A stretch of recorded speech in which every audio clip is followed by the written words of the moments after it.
Good afternoon and welcome to the channel. You already know what we are doing today, and that is talking about the 2018 ZR1. Recently we saw a new spy, not some spy photos, well those too, but also kind of a spy video, I guess you would say. So before we get into the talk, let's go ahead and show the clip.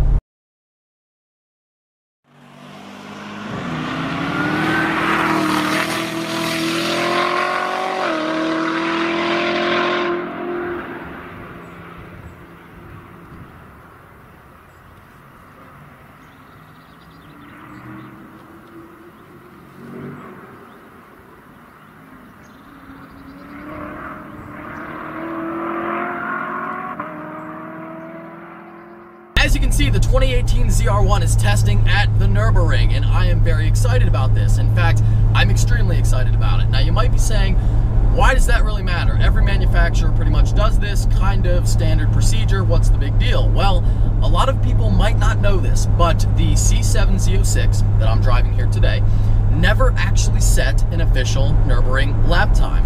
And there's a couple of reasons why. Number one, when they were testing the car way back in it was late 2014, early 2015, and they were testing for a lap, and they were going, of course, lap after lap, trying to get a better time, and they pushed it a little bit too hard, and the car crashed. I know, make your jokes. Shortly after that, there was a big accident with a Nissan GTR. If you guys remember, the car was on a section of the track where there was a bump, the car caught air, and went over a fence and unfortunately killed a spectator, which was a big deal, and of course, nobody wants to see that.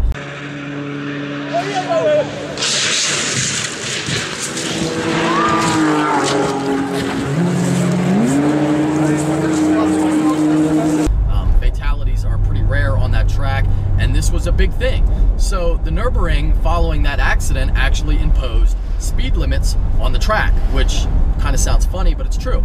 You couldn't go over, I think it was 150 miles an hour. So that was in place for about a year, and it wasn't really lifted until, I'm not even sure if it's really lifted now, but I know since those speed limits, Lamborghini has set 2 lap times and some other manufacturers as well. So I'm not sure what the whole situation is, but either way, it's been about a year and a half since the Corvette team was able to even try for a lap time, and at this point, they're not going to do it. And I understand why. It still sucks, don't get me wrong. I really wish they would, just so we can see what it can do. But there's not really much benefit for them doing it now. It's not going to be faster than the SV or the Performante. It's not going to be as fast as a 918. It's probably not even going to beat like the ACR. In fact, it definitely wouldn't beat the ACR, I can admit that.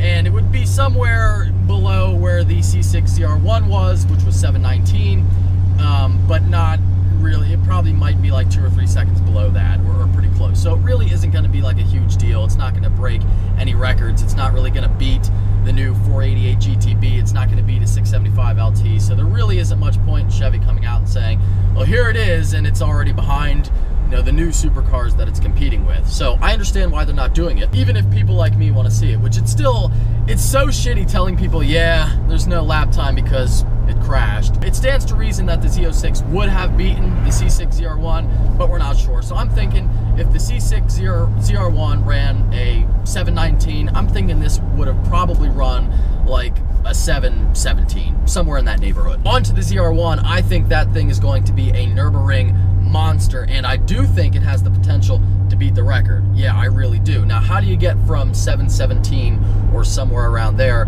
to a 652 or less to beat the Huracan Performante? 2 things, power and aero. We know how important aero is when you're on the track. Just look at the Viper ACR. Doesn't even have a ton of power compared to some of its competitors, but it still, pun intended, runs rings around them when you're talking about track times. The Viper is a beast, and we do know that the Corvette is going to follow suit with some big aero of its own, including a huge rear wing, some updates to the front, maybe a new front splitter and whatnot, and based on some patents filed by GM recently, maybe even active aero, which would be awesome. Reason number 2 why the ZR1 could potentially be the new Nürburgring track king is because of power, and a lot of it. 750 to be exact. Well, I guess I can't really say exact because we don't know yet for sure, but everyone's best guess is about 750.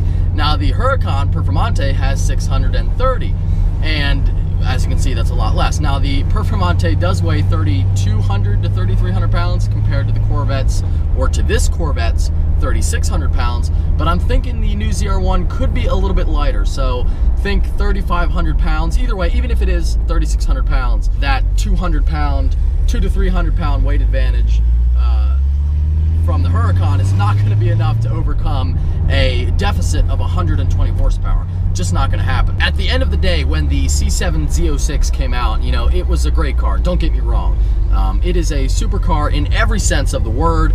It can do whatever a Ferrari, a McLaren, a Lambo can do for a quarter of the price. But it wasn't quite the ultimate track dominating machine that I think Chevrolet wanted it to be. And of course, when it first came out and magazines were testing it for lap times, it had those heat soak issues, which was kind of embarrassing, and nobody could get, you know, a record time, and it was losing to some other cars. And of course, then the Viper ACR came out and beat the shit out of it. But to be fair, the ACR was beating the shit out of everything, and still is.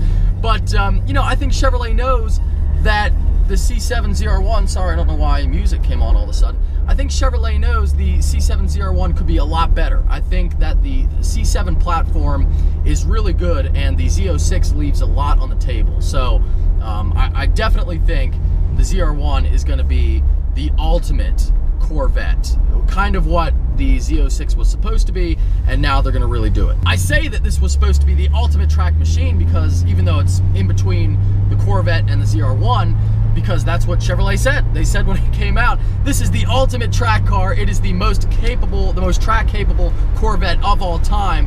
And to some degree, just a little bit, that's not entirely true. Downshift, and here we go.